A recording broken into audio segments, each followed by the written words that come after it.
Hey everybody, welcome to the next video on calculating sales price. This one we're going to talk about base price method. So what is a base price method? So a base price method is when we know what our selling price is and we know what our food cost target is, and then we can work backwards to determine what food cost dollar we can use to create the dish. So, I mean, in the slide it says think about corporate cafeterias and fast food, think 99-cent menu. So think, okay, what are people willing to pay for a hamburger? Are they willing to pay $10 or are they willing to pay $5?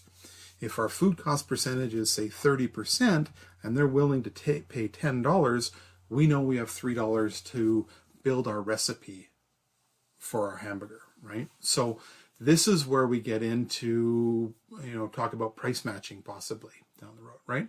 So the first thing we need to do is through research is determine what we want our selling price to be. How much do we think we can sell our hamburger for? And then it's simply reversing the triangle, right? If we had our triangle, actually I can draw it here. So we have our triangle, food cost, selling price, food cost percentage. Come on, pen.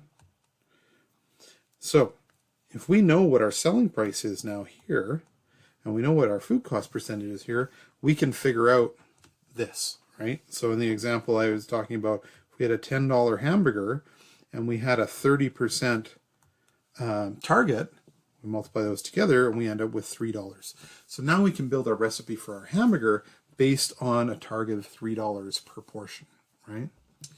So, yeah, step 3 is modify the recipe to hit that food cost target, right? So this can be good to be competitive, but this can have some detriments, right? If you're trying to compete with, the burger joint next door to your burger joint, well, you don't know what their costs are. You don't know, do they have competitive buying agreements?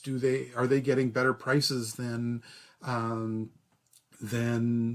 can get? Are they part of a chain? So they have buying power, right? You don't know if it's a family business, what's their labor model, right?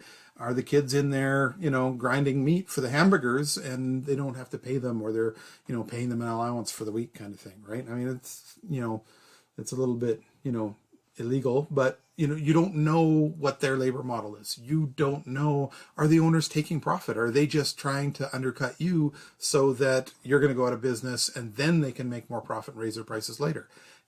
There's so much information you don't know when you're trying to match competitor pricing, right? Like I mentioned already, buying in bulk, right? Are they a chain? Do they have some better deal than you can get? Are they using a lesser grade of products, right? You don't know what the grade is, right? So you cannot make decisions based on what somebody else is selling something for.